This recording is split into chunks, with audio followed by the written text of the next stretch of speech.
O estilo barroco chega ao Brasil pelas mãos dos colonizadores, sobretudo portugueses, leigos e religiosos. Seu desenvolvimento pleno se dá no século XVIII, 100 anos após o surgimento do barroco na Europa, estendendo-se até as 2 primeiras décadas do século XIX.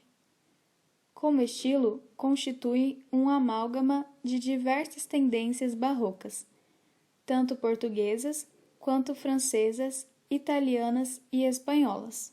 Tal mistura é acentuada nas oficinas laicas, multiplicadas no decorrer do século, em que mestres portugueses se unem aos filhos de europeus nascidos no Brasil e seus descendentes caboclos e mulatos para realizar algumas das mais belas obras do barroco brasileiro.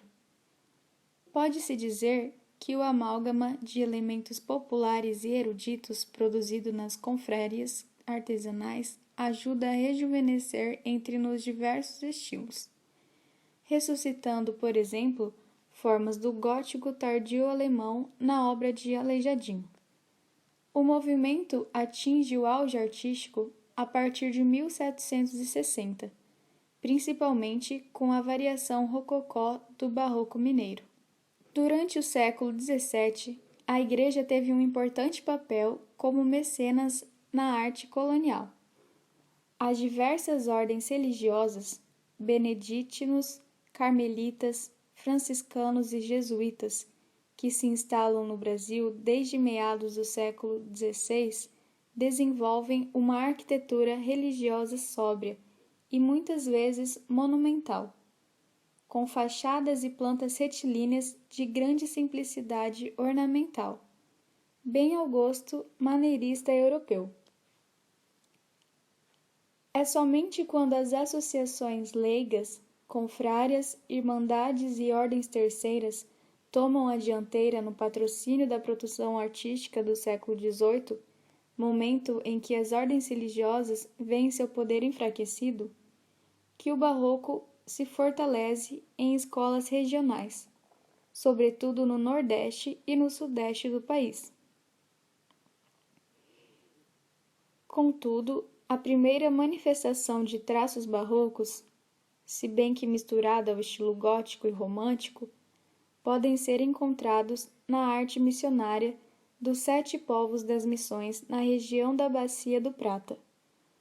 Ali se desenvolveu durante 1 século e meio um processo de síntese artística, pelas mãos dos índios guaranis, com base em modelos europeus ensinados pelos padres missionários. As construções desses povos foram quase totalmente destruídas. As ruínas mais importantes são as da missão de São Miguel, no estado do Rio Grande do Sul. Pausa de novo. As primeiras manifestações do espírito barroco no resto do país estão presentes em fachadas e frontões, mas principalmente na decoração de algumas igrejas, também em meados do século XVII. A talha barroca dourada em ouro, de estilo português, espalha-se pela igreja e mosteiro de São Bento do Rio de Janeiro, construída entre 1633 e 1691. Os motivos foliares, a multidão de anjinhos e pássaros, a figura dinâmica da Virgem do Rotábulo-Mor, projetam um ambiente barroco no interior de uma arquitetura clássica. A vegetação barroca é introduzida na Bahia no fim do século XVII, na decoração, por exemplo, da antiga igreja dos jesuítas, atual Igreja Catedral Basílica, cuja construção da Capela-Mor, com seus cachos de uva, pássaros, flores tropicais e anjos meninos, data de 1665 a 1670. No Recife, destaca-se a chamada Capela Dourada ou Capela dos Noviços da Ordem Terceira de São Francisco de Assis, idealizada no apogeu econômico de Pernambuco, em 1696 e finalizada em 1724. Surge então um novo ciclo de desenvolvimento do Barroco entre meados de 1730 e 1760, com predominância do estilo português joanino, cuja ordem remete ao Barroco romano. Há uma significativa barroquização da arquitetura, com a construção de naves poligonais e plantas em elipses entrelaçadas. Destaca-se no período, com ressonâncias posteriores, a atuação dos artistas portugueses Manuel de Brito e Francisco Xavier de Brito. É na suavidade do estilo rococó mineiro, a partir de 1760, que se encontra a expressão mais original do barroco brasileiro.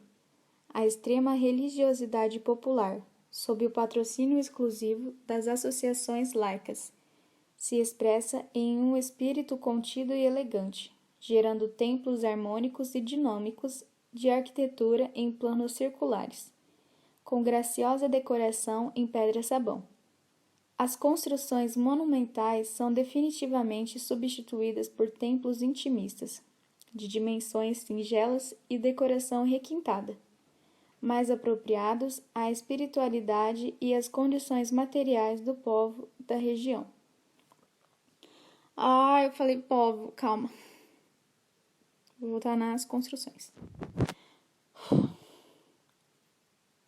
As construções monumentais são definitivamente substituídas por templos intimistas de dimensões singelas e decoração requintada, mais apropriados à espiritualidade e às condições materiais do povo da região.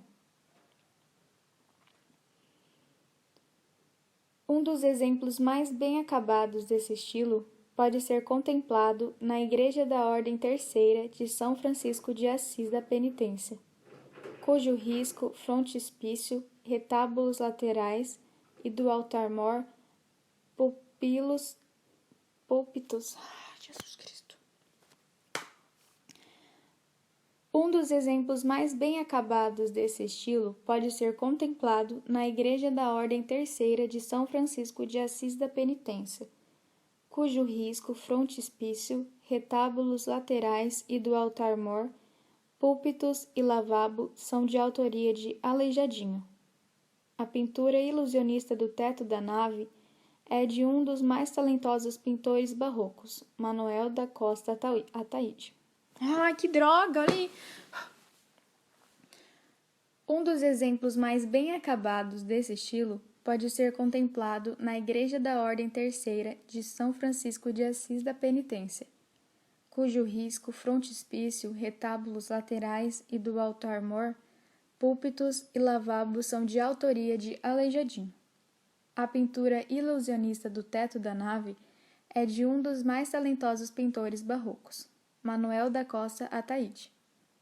Destaca-se ainda a parceira dos dois artistas nas esculturas de madeira policromada, representando os passos da Paixão de Cristo para o Santuário do Bom Jesus do Matozinhos, em Congonhas do Campo. No adro desse santuário, Aleijadinho deixa o testemunho mais eloquente do seu talento artístico, seus 12 profetas de pedra-sabão.